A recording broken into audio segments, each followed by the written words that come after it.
All right, guys. Today is Monday, April 20th in Boston. That means it's Patriots Day. And to running enthusiasts all over the world, that means it's Marathon Monday.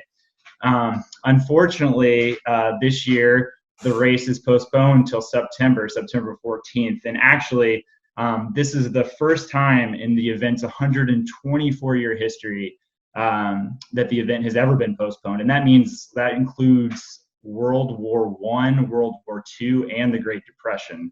So it's pretty amazing that the race has continued every year in at least some capacity. I know for World War I, they had some military relay, but it's pretty wild that this race has just had such a great history and has continued on through all of that.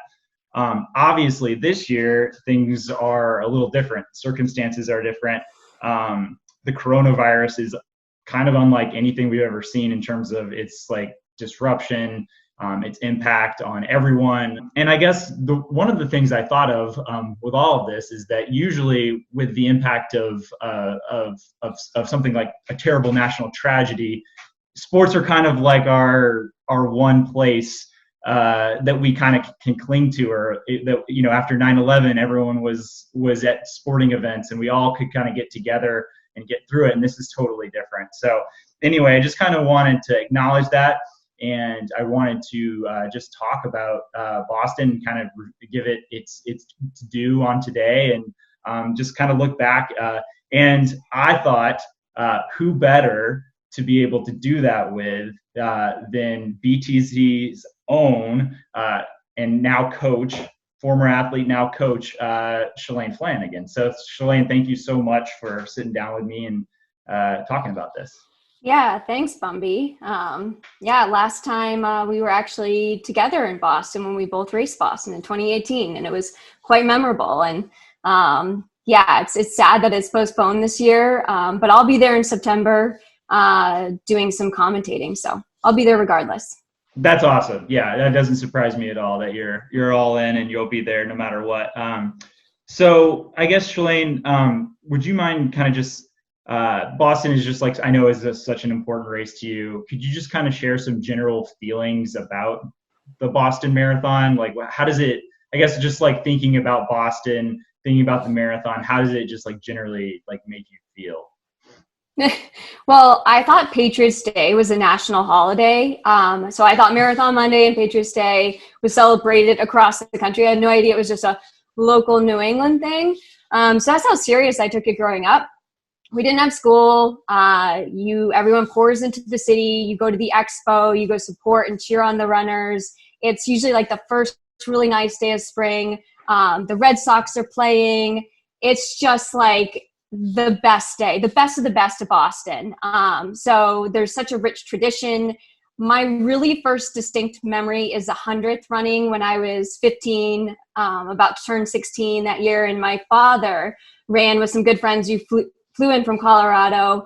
And I remember standing on the corner of Hereford and Boylston and cheering on all the runners. And I remember seeing the elite women pour in and being told that, they were running 5:20, 5:30 a mile, which completely blew my mind because at the time, my mile PR was about a 5-minute mile. So to think that they could run that fast for that long just seemed totally crazy. But at the same time, I was intrigued, I was hooked.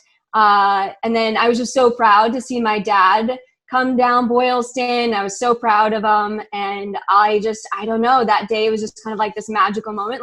Maybe one day I'll run a marathon. And if I do, it's going to be this one for sure. But there's such a sense of pride in Boston over the marathon, the history. Bostonians are tough and they like to do tough things. I love that. I feel like I felt the same way the first time I ever got to experience it. I've only experienced it the one time in 2018, which obviously we'll get to later. But I was just, you mentioned Bostonians being tough. It's like, there were plenty of people just like standing out in like pelting rain to still cheer on the runners, even though it was like probably the most miserable day you could think of. So yeah, you grew up in Marblehead, which is just north of the city. Did the town of did being so close in proximity to the race, I think I looked it up on Google, you're like 20 miles or so from the finish line. Yeah, like less. I mean, if it's literally from my harbor, Marblehead Harbor, which was going to be Boston Harbor, but it wasn't deep enough for all the big ships. So, but we're the birthplace of the American Navy, is Marblehead. But it was going to be Boston Harbor, but like I said, wasn't deep enough. But from my harbor, you can see the skyline of Boston. So on a clear day, you can see it. It's just like as a crow flies, it's probably only 10 miles, but you've got all these tiny little sea fishing villages you got to weave through to get into the city. So I stuck in my little, corner of the world up in Marblehead, which was a great place. So I didn't go into the city too much except for, adventures with my girlfriends to go shopping. But I'm sure there was some type of, trickle down effect just growing up in a community that was so into running, and specifically the marathon. You couldn't help but feel the excitement of the big day. That's so cool. So you ran the race 4 times. You've run the race 4 times, I should say. Your first being in 2013, and then you ran 2014, 2015, and then again in 2018, and that's the most recent you've run. Would you mind just like kind of going through like just really quickly each of those years and kind of your stats from the races, I guess. I'll give you a quick your place and finish. Yeah, that'd be great. Well, I wanted to debut there in Boston, but Jerry just said I wasn't ready in terms of like the timing of my training. He's like, I actually think you'll be more prepared if we do a cycle. Marathon training, as you know, he likes to do like a cycle of it and then, take a break and then revisit it and then maybe do your first marathon. So I ended up debuting in New York, but I did actually want to run Boston sooner than 2013. But, Jerry delayed gratification. So we all know how that goes. Yep. So 2013 was my first one, and I was so stoked. It was my 3rd marathon ever. It was my 4th. I ran, the New York, the Olympic trials, and then London Olympics, and then finally got to go to Boston. So it was just like I said, the delayed gratification, because you didn't let me run it for a while. I was like just overload, stoked to run Boston. Yep. It was an amazing field, perfect conditions, great weather. I trained with Kara Goucher. And ended up 4th in really a sprint finish, but it was a really crazy race because there was this woman from Portugal that I don't remember exactly which mile marker, but she took off and the field just let her go. And I was given strict instructions to not go with anyone other than the major contenders. And everyone was looking at Rita Jeptu because she was like the really good one to look after.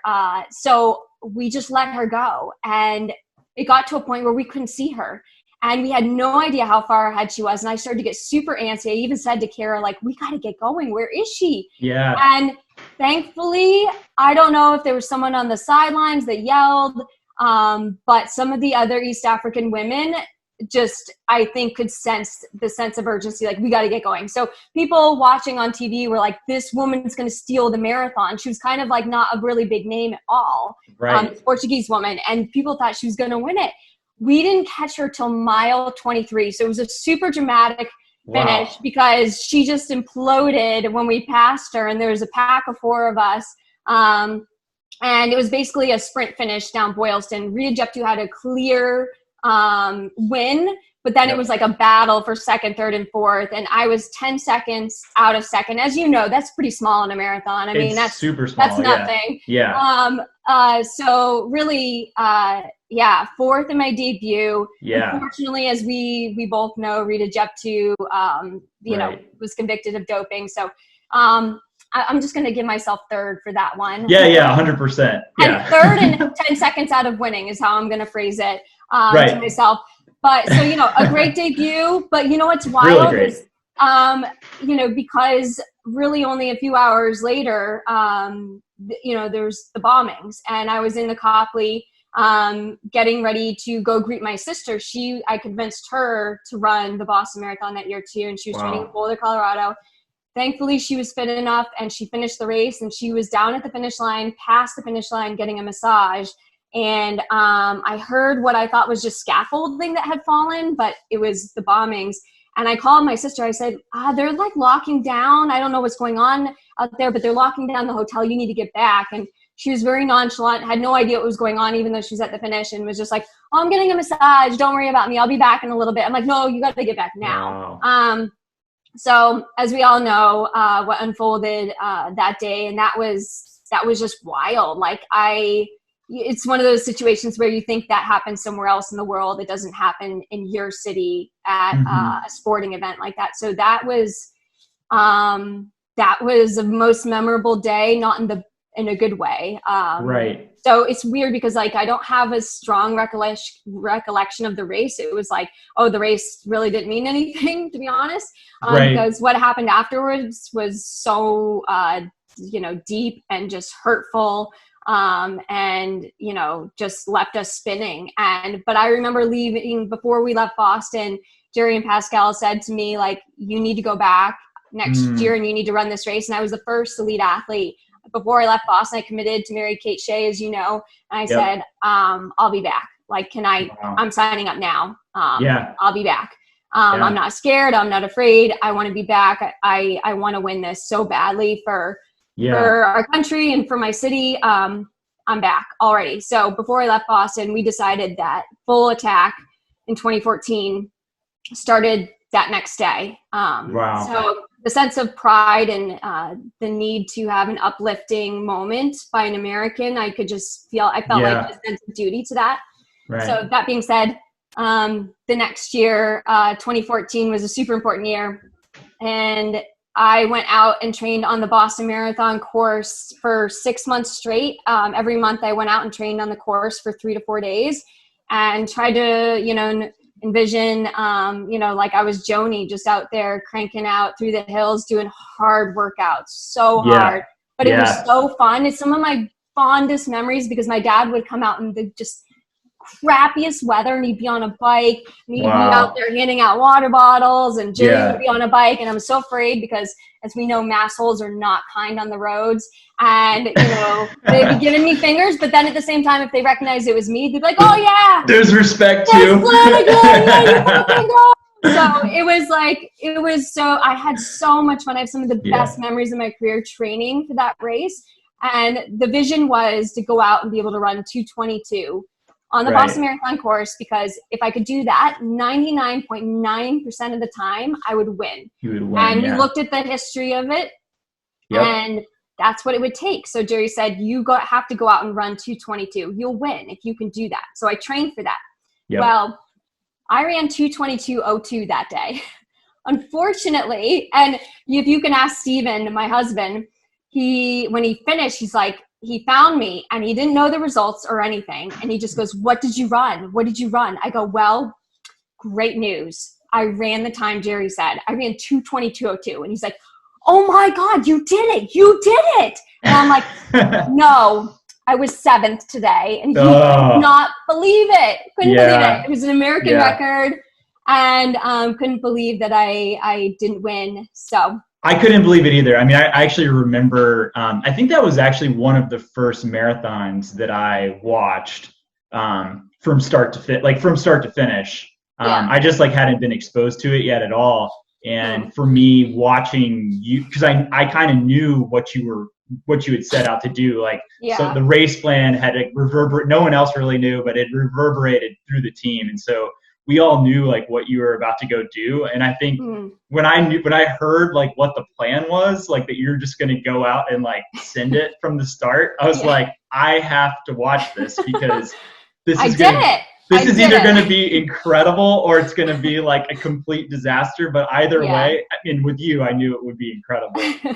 And you did do it. And it's like, that's the mind blowing thing is like, you had like the goal that you were set out to do from Jerry, and you did it exactly. And he knew you could do. It's like the craziest part is Jerry's ability to like measure like what you're ready to do. And so that's such a cool thing. I guess the one cruel thing about our sport is that like you can do what you can do, but like you can't control what other people do. No. And obviously there's a more sinister like underlying bit about that year too with Rita. Well, 3 or 4 women actually in front of me tested positive. So it just goes to show everyone wanted to win Boston that year. But I had so much fun. Like I said, I don't regret the process and what I did. I know every little bump in that course in the road. I know where every Dunkin' Donuts is. I had so much fun. It was a blast. I'll admit, I was devastated to only have finished 7th, just because I felt like I let people down. I wanted to deliver, a big moment for everyone. But the good news is if I don't deliver, at least someone else, another American did. And to have, Meb deliver on that day, like no one will ever forget that. And the city of Boston needed that so desperately. So I'm forever grateful for him to have such an incredible day there. For sure. And he's such a good guy. Yeah. So that was a great race, but also it's really kind of sad too. Just because it wasn't exactly what I wanted in the end, but great. And then my obsession with Boston continued because it's like, I was determined to win. It's almost one of those situations where it's something when you want it so bad, maybe sometimes it's almost self-sabotaging. No, 100%. Like I think like I wanted it too bad. And it's like, so I have this like weird relationship with Boston is what Steven calls it. He's like, it's not maybe that healthy. So I came back even the next year. Okay, I'm going to take another swing at it because I figured the more times I put myself out there and the more, swings up at the plate, I'm going to land one of these. So that's what I just kept saying. And repetition. It's like repetitions. It's just getting out there. Yeah. Jerry was trying to get me to actually not run in 2015. He's like, listen, I think you need to back off in the marathon. We need to take a step back and just go back to the track. Because I went 2:22 in Boston and then I turned around and went for the American record in Berlin that fall. Fell short and ran 2:21. So I was ranked top 10 in the world in the marathon, which is super hard to do, as you know. So I had a great year and then I just kept pushing. And again, as you know, it's like you kind of need to back off every now and then from the marathon training and revisit the track. And so I went into that the third one really tired. The training wasn't gelling. I didn't feel good. And it showed, like, I just wasn't having fun. I didn't have anyone to train with. And it was just a rough year. Like, I just kind of like muscled through it. I ended up finishing 9th and it was kind of bad conditions, rainy, cold. I don't thrive in those conditions too well, but, so again, that one wasn't like super memorable. It was like, I was just trying to put myself out there to give myself another chance, but maybe in the end I should have just like, maybe not run Boston that year, but it's so hard to say no when you have something that's so important to you. So, no, that makes sense. Yeah. And then we get to where we get to overlap, in 2018. So 2016 was an Olympic year, didn't run it, just because I had made the Olympic team for Rio, so didn't run.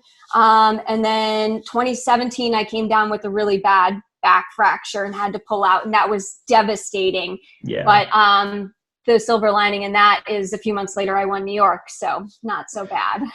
Totally. And that's what's so interesting, I feel like, about just all sorts of running, but especially in marathoning, like you said, it's like sometimes you just need that forced break.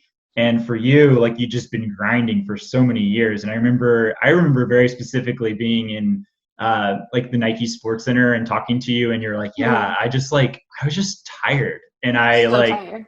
And I didn't even realize it because I was just so focused and so in it that like I didn't even have time to like know that I was that tired, kind of until you have the break. You accept it as the norm, and elite athletes are just put your head down, keep working, and so unless it's a forced break for a lot of us, especially like pure endurance, like marathoning, You just think more is always better in general. So Right. I'm, it's wild how things work out. It's just the silver lining in that was that then I was able to have my best marathon ever and feel Right. amazing and probably the best shape I've ever been in for a marathon, to be honest. Yeah. To be able to win that one and against that field, I was likely in 2:19 shape to have to win that. So Right. yeah.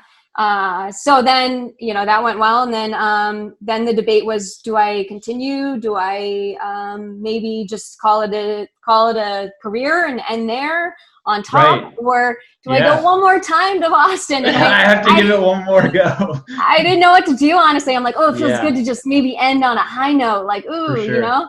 But then there was like, well, that what if, and like that just dangling carrot of like Boston out there. Like I just had to picture myself on Patriots Day, Marathon Monday, and like, would I rather be watching or would I rather be out in Hopkinton? Like, what felt right in my heart and in my stomach?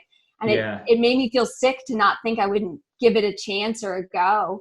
I really had no reason to not try. Like I was healthy. I was the fittest I'd ever been. So I was like, okay, we'll just give it one more go. And you and I were both up in Woodland Park training, and I think our training went well. It's hard altitude, as you know. I remember like a few really windy long runs where we were like, oh my gosh, seriously, this is so bad.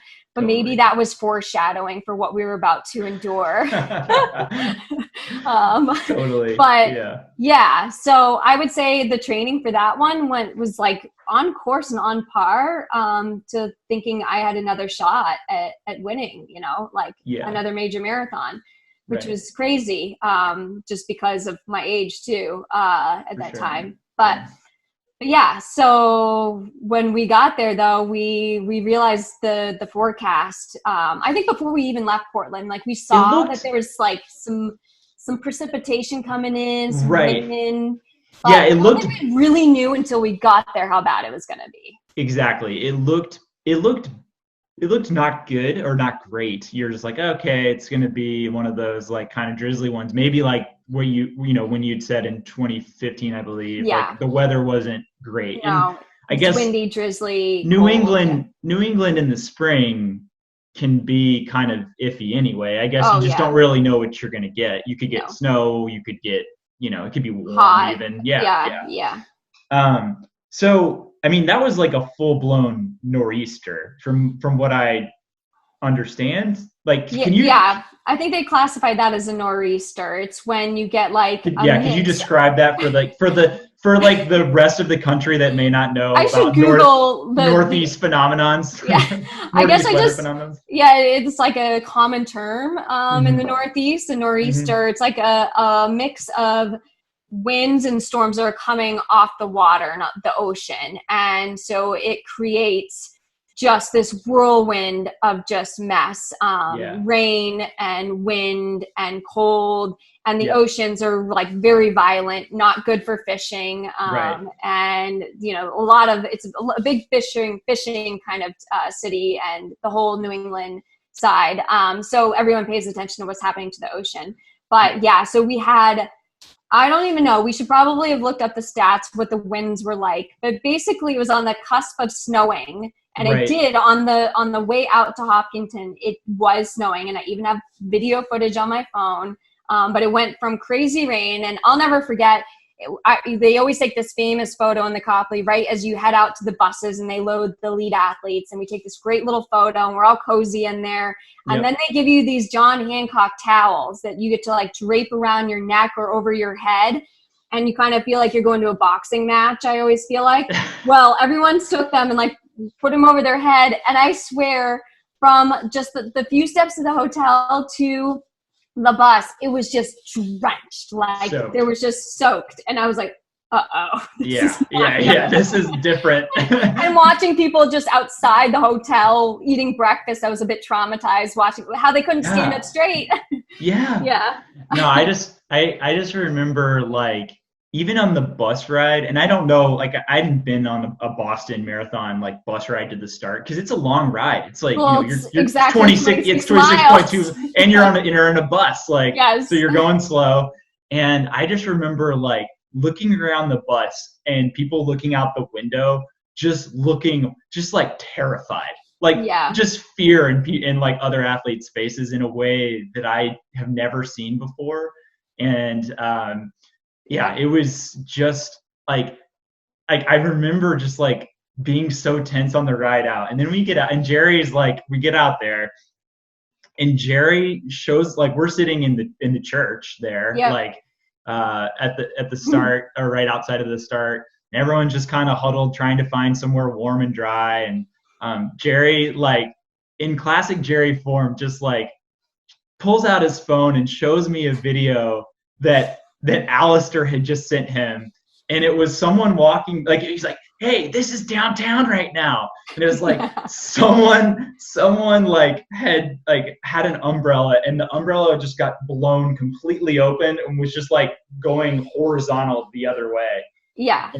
And I was just like, oh God, like this is what is waiting for us in the last, like, 4 it got worse from when we left. Exactly. Yes. Yeah. It was only getting worse. Yeah. Exactly. No, I mean, athletes, I remember just a lot of the East Africans just shaking their head and saying, no good. And some of them didn't even go outside to warm up. And I remember just thinking over a million times, like, what am I going to wear? Like, is it better to have a lot of clothing, like cover your legs or not? Or like how many jackets? Like, because the conundrum is, once it's wet, it's super heavy, and then you don't want to be lugging around. And sometimes wet clothes on your body almost makes you colder. So it's colder, it's like I didn't know what to do. So like, I mean, I had my normal kit on. I had shorts, but I wore 2 jackets over my kit. I had a lightweight jacket, and then I had another of our BTC jacket. And I remember Jerry saying, "You're not going to want that big jacket. Like, you're going to toss it at some point." And I go, I don't think this is ever coming off. Like, I think that this is going to be on for good. I don't think I'm going to get rid of anything. And then I had gloves. And then on top of the gloves, I had latex gloves to try to like keep them dry for as long as possible. But didn't work at all. None of my little tactics that I thought were going to help, they did not work. So I remember we got we got extra numbers because people were realizing like, oh, you need to have a number on the outside, your most outer garment or whatever, so that they can spot you.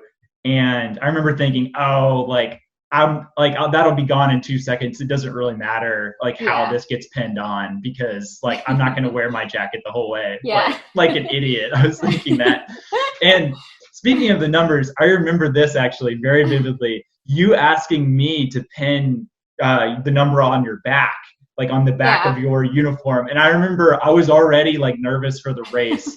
And then I was like, my hands were shaking, and I was so worried that I was going to like stab you in the back with the pins that I just had to tap out. I was like, can't do this right now.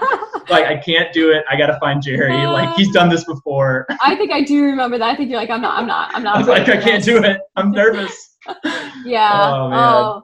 Well, you had a great race that day, and I'd love to hear how you felt. I'll give you a quick synopsis how I felt. Yes, go ahead. Yes, please. I felt like that the longer I was out there, just the colder I got. It's like normally throughout a marathon, you like warm up, right? I felt like I just got colder throughout the entire race and felt worse and worse and worse. And we were running slower, like you were just cooling down, and we never really ran fast enough to ever actually get warm. So I started to get pretty delirious after I made my famous pit stop. And at one point I was running alone, and the fans are so, like we were describing, were so amazing. They were yelling for me so loudly. I was like, did everyone out in front of me drop out? Maybe I'm winning the race. Like, they're cheering so loud. And for maybe like a half mile, I mean, I was delirious. I was just throwing my legs in front of me. There was no like enthusiasm in what I was doing. It was just like, it was survival. It's like survival. I was not thriving or any tactics. It was just get to the finish. And I remember my teeth were chattering so bad. I've never had, like, my jaw was sore. My whole neck was sore. I was the most sore I've been after a marathon. It's the slowest one I've ever run too. But like, I remember thinking, oh, I'm winning. And then I remember some women passing me, and I'm like, what race are they part of? They're they're not in the elite field. I don't know who these women are. Like, I don't recognize them. Maybe they're in some other race. Like, did I get off course? Like, I was out of it. I had no idea. I had no idea what was going on. And when I finished, Joni greeted me and grabbed me and brought me back to the hotel. And I don't remember it at all. She told me all about it. And then I don't know if you remember when we got back to the hotel, the mayhem that proceeded there of just, the staff just literally cutting clothes off of people because they couldn't get them off because they're so stiff and cold that they couldn't, like my shoes, they just cut my shoes straight off of me. They cut my clothes straight off of me. There was a lot of naked bodies going on in that room. If someone wanted a peep show, they got a good one that day. So, but yeah. It almost sounds like an act, like like people were in like an accident of some sort, right? And like they can't, nothing works, and they're like just it was like hypothermia. Yeah. So people were in shock. I mean, I saw some really dire straits, and some people misjudged clothing even less than me, and were just can't believe they even finished. It was like Serena Burla, I remember specifically, she grabbed a trash bag out of a can and threw it on like a poncho in the middle of the race, and she was just like this big poncho running down the street because she didn't wear anything. She was like blue when I saw her like back at it's scary, really scary. So hypothermia is real. That by far is the hardest marathon I've ever run. But you thrived in the conditions. That was super exciting. I don't know if I guess I just survived. Again, not thrived. There was nothing like thriving about me during that race, but definitely, I guess I just I had to make a decision early. Like the race went, and I just felt like this is not, because they were out quick. I mean, the first 5 miles in the men's race, maybe even 10 miles in the men's race, was like very honest. Like it was actually like faster than I would have like hoped to run on a good day, on like a good weather day. I mean, truly, like I think I saw and it's downhill the first 5K, so you're gonna be a little quicker. But like I think I saw like 4:40 like first mile or 4:45, and I was like, I mean, this is quicker than like much quicker than like my regular pace. So I was like, all right. I made a decision along with a few other Canadians and Americans to like just like kind of like move off the pace a little bit, because I was like, I can't run this pace in these conditions. Even in good conditions. Right, in good conditions it's quick, and in these conditions it's like suicide. So so I kind of backed off, and there were trouble spots along the way, and I was definitely really uncomfortable the whole way, obviously. I mean, it was miserable. Like, you're getting pelted with rain. Mm-hmm. I wore like a thin, like warm hat, like, and then on top of that, I wore like a baseball cap and pulled it down like as low as I could, just to keep like the rain from like stinging my eyes. And I remember Alistair Cragg was like running around Boston the day before, being like, you need to have like a jacket. Like, and so he like talked to some of the people at Nike, and I guess he wasn't satisfied with some of the things that were brought. So he like went to the Nike store. He went to like Nike Town or whatever in Boston and bought me like a jacket off the rack that like he thought would be really good. And I remember thinking, this is like unnecessary. What are you doing? Like, I'll be fine. You're like, and thank you, Alistair. Yeah, Alistair, thank you, because that that definitely probably sustained me through the whole race and kept me warm enough. I remember trying to take bottles and having to use one hand was not working, so I had to like use two hands to pick up a bottle. So it was the most awkward, like. I just stopped taking bottles. Just like whatever. I just stopped taking. I even heard women going when they would grab them and they try to drink, and like we'd be in a pack and we'd be pelted. I'd hear them literally go, like hear noises like in the pack. It was so bad. But That's so weird. You're so frozen. I mean, you had to double hand it. Yeah. So I had no idea where I was, because I had like laid off the pace. Yeah. But it turns out so many people had started to either fade or drop out that all of a sudden I'd made it through the hills in Newton, and I was like I was into the last 4 or 5 miles of the race. You get the downhill, and people were still screaming like on the street, and they, I think they were excited because there was an American that was kind of close to the front. So they didn't tell you? Did they tell you? No, they did. Yeah, they were like, "Oh, that's cool. You're in 7th. You're in 7th," and then like a few, another mile, you're now in 6th, and then 5th, and then So I ended up fifth, and definitely, I mean, definitely a really memorable race for me. The highest I've ever finished in a major. So just like a special day for me, even though it was so terrible for so many people. But I mean, like, it's one of definitely top 3 most memorable just events of my, like, running events of my life, for sure. Same here. You know, even though it wasn't what I wanted, it's still like one of those things that makes me think I'm a lot tougher than I think sometimes, you know, to be able, because there's so many people that didn't make it to the finish line.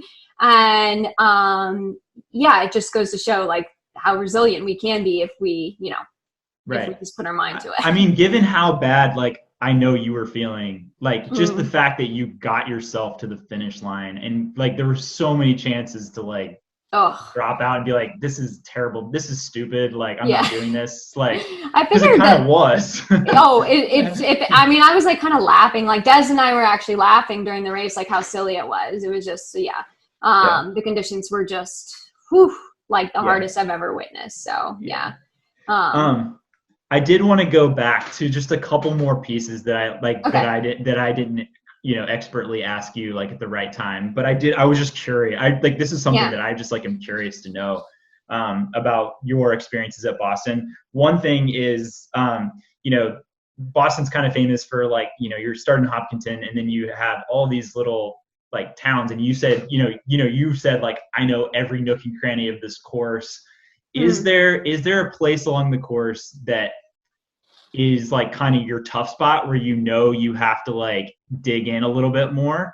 And then the other question I had is there a place on the course where the fans that are like the fans or the spectators have like impacted you in like a memorable way, where like you get stoked for a certain spot on the course because you know the fans are going to be so good?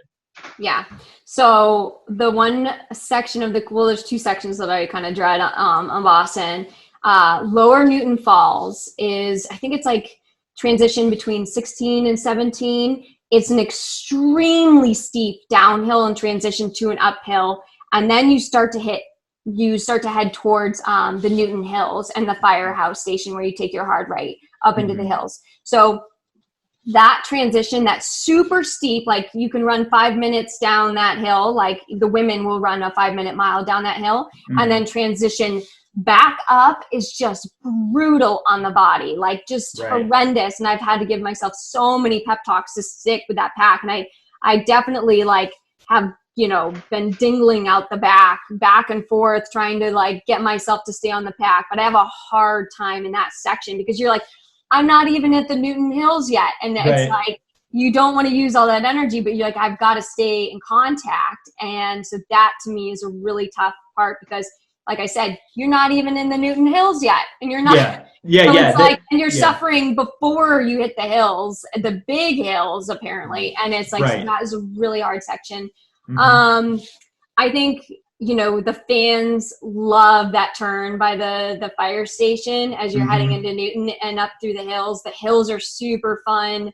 You know, a few times when I've run and the weather's been good, kids have get out sidewalk chalk and they've written me notes on the road. Wow. Go Shalane. And that's so that's cool. super cool. So I'm running along and I like just giggle because I'm like, oh my gosh, there's a note to me on the road. So that's a fun memory. And then this, it's not necessarily my favorite section, but one of my favorite, just, you know, just like a random snippet. I don't know, when you're racing, sometimes you're so dialed in and focused and you kind of like block everything out. But every now and then you get these little just moments that like you'll never forget. And one I'll never forget was, I think it was in 2014, actually. It was a kid on a scooter, like around mile 10. And it's like you hug this really nice lake and it's a flat section. It's like 9 or 10. And he was on a scooter and he was trying to keep up with the lead pack of the women. And he got kind of close to us actually. And he was like, oh my God, you're so fast. I can't keep up. And it was like me and a bunch of African women, and some of them don't know English very well. So no one really, I think, understood what he was saying, but I just thought it was like hilarious that he was like he realized that we were truly fast because he couldn't keep up on his scooter. Like, oh my gosh, they must be really fast. So I just like love that moment of this kid just, getting after trying to keep up with us. So that's really cool. But really on all the way from the firehouse on into the city, as you know, is just insane. And they come out in droves, and when the weather's nice, it's exceptional. So if at some point you want to go back, you better go back when it's really nice out, because it's even bigger and better than what you experienced. So and then obviously taking that right on Hereford and left on Boylston is just like the iconic moment. And the deceiving uphill that Hereford has, Mount Hereford up onto Boylston. It's like that last little snippet of a hill that you're just like, seriously. But I love it all. It's so fun, the whole thing. Cool. And so like, I guess now that you are retired and you are at least from competitive running, I don't know if runners really ever retire. Like at least, I love running. I'm always going to run. Yeah, it is so interesting because I think, Joni is like a great example of that. Like she's like still getting after it, like still has like goals for herself and things like that. So I don't feel like runners really ever like retire. But how, like at this point now, like removed from that, like just day in and day out, like where all you're thinking about is competition, like how do you feel about Boston now? Like how has your thinking evolved? How is it like, I mean, I know you're still very connected. Like you said, you're going to be there this year. Like, how is it like now, like looking at other people, going out there, how do you feel about that? Or how does that make you feel? I'm actually really excited to enjoy Boston in a different way and not have this laser beam focus and nerves, and kind of soak up the experience in a different capacity. I've had the chance to commentate there twice with WBZ, and I love doing that, like investigative reporting and figuring out the athletes and getting to be a part of the scene, but in a different way and a different contribution to the race. Like I always feel like I want to contribute to the race in some way. So my contribution has been with broadcasting, and like this fall I'll be with NBC and working with them. So that'll be really fun. Cool. But yeah, like I would love to get back out there and run. My friend Adrienne Haslett, she lost her lower leg. She was a ballroom dancer. She lost her lower leg in 2013 in the bombings. Wow. And now she created a whole para division so that she can compete and win the Boston Marathon one day. Wow. So she is incredible. I'm excited for her this fall. I won't be running with her this fall because I've already committed to commentating, but I can see in the future, like wanting to go out there and like pace her and help her, so cool. Achieve whatever goal she has. That would be a blast. Cause she's just an awesome lady. So, I'll set other goals. But yeah, sure. I'd love to go run it again someday and like really soak it up, the whole thing. So, kind of last question, I guess, then so given like the circumstances surrounding the coronavirus and like all the uncertainty as as an athlete or as just like someone who's like living in the world and like things being really hard right now, I mean, I guess before we like started the recording, we were talking about just like how tough it's been like for our athletes and for you as like a first year coach to like kind of deal with the disappointment and like the setback of postponement. I guess luckily like it's not canceled yet, at least.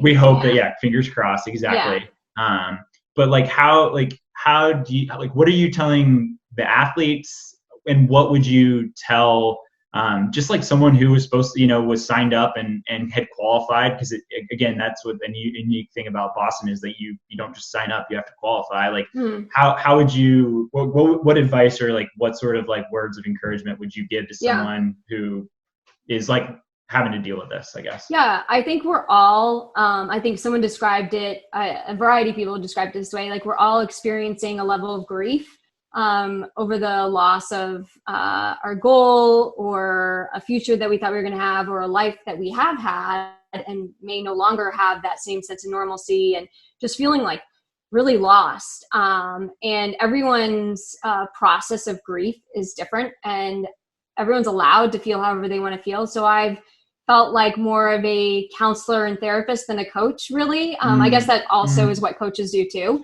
But I feel that my job is just like be there to talk to them and let them feel whatever they're feeling and not make them feel bad for feeling whatever they're feeling. And depending upon the athlete, you know, some of our younger athletes are dealing with it differently than our older athletes. You know, some of our older athletes look at this as, you know, they have other aspirations and goals over the next couple of years, and they weren't anticipating this extension, and they have to like consider that extension. Do they want to be starting a family? Do they want to pursue another career? You know, do they really want to put in the effort for another, you know, Olympic cycle? And it is only a year, but it's a year.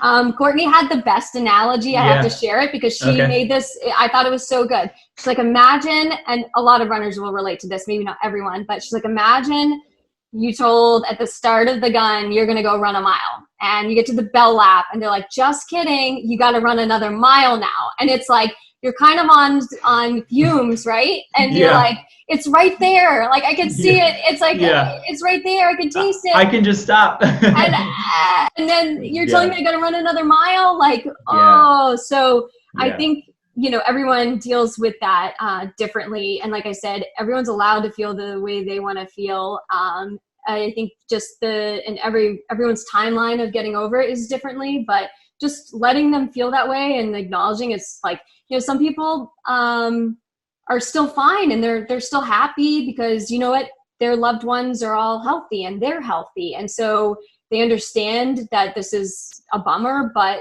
they're still, I don't know, they're still just like able to process it and get over it quicker. And some athletes are in tears and grieving and feel lost and hopeless. And I think that's normal. I think that's okay. So, you know, even as like a new coach, like you said, to have to shift gears is tough. You know, I was so excited to be out of like, you know, last year was a transition year for me. And I feel like, I'm like still in that transition. I'm like, I still, I don't really get to go out and coach the athletes right now because they're kind of working out on their own, and we're trying to provide space and, you know, not be organized groups. So everyone's doing stuff on their own, and, you know, we check in and Zoom each other and chat, but it's not the same. I miss them. I think people miss their friends and miss their routine. So trying to like recreate routines as best they can is helping, but it's still not easy. So I'm hopeful that in the next couple of days or even today, we'll get some good news of, you know, what the plan is for the state of Oregon, at least. So 100%. Well, I think that's a great way to kind of just put it into context that it is like going through grief. And no matter, like, I mean, there's just so many different levels of that depending on what your circumstances are. And, you know, I think all of us, like with Bowerman, like, you know, I think what makes Bowerman so cool is like, there's so many different aspects of it. You know, we have the professional team, we have the elite team, and then we also have the youth team. And I think a lot of us just like are like thinking about like some of the other things that like BTC does, like whether it's this camp over the summer and like youth practice, kind of getting going. It's like, you know, all these elements like that we kind of use to like attach to the community. It does when we can't do those things, that like it really does make you miss it. But it also, I think, in some ways can make you appreciate it and just make you appreciate like what we have and like, you know, as athletes, how fortunate we are to get to do what we do. So I don't know. I appreciate your words on that. And hopefully all the people that are signed up to run or that have qualified for Boston, like can figure out how to like reset themselves, still be excited about the race, maybe like alter their training to wherever makes sense for them, and still be able to get after it in September. I know I'm really looking forward to it. I think it'll be weird that that's in September. I mean, I feel like Boston is like almost like one of those things. It's like like for me, it's like the Masters in the spring, where it's like, this is when spring like starts now. Like, and so to think of like Boston being in September and the Masters being in November is like totally like I'm gonna be thrown off. But I think it'll be okay, and I think we'll all get through it. And I just appreciate you coming on and talking to us and just kind of sharing your experiences and just kind of, again, just like giving us something to be excited about on Marathon Monday, even though nothing's happening today. Well, like you said, it's going to make it all that much more special in September when people can run. And this I know about runners, the running world like loves coming together and showing their resiliency and how strong they are. And so I think this is just going to elevate everyone's performances because they're just so happy to get out and run with each other. So I think it's going to be a huge celebration. It's going to be like the 2014 Boston Marathon, how special that was. I think this is like one of those kind of moments where it's going to bring out the best in people. So absolutely. Well, thanks, Shalane. We'll see you out there, whether it's in the commentating booth or elsewhere. I'm sure we'll be seeing you soon. So thank you. Sounds good.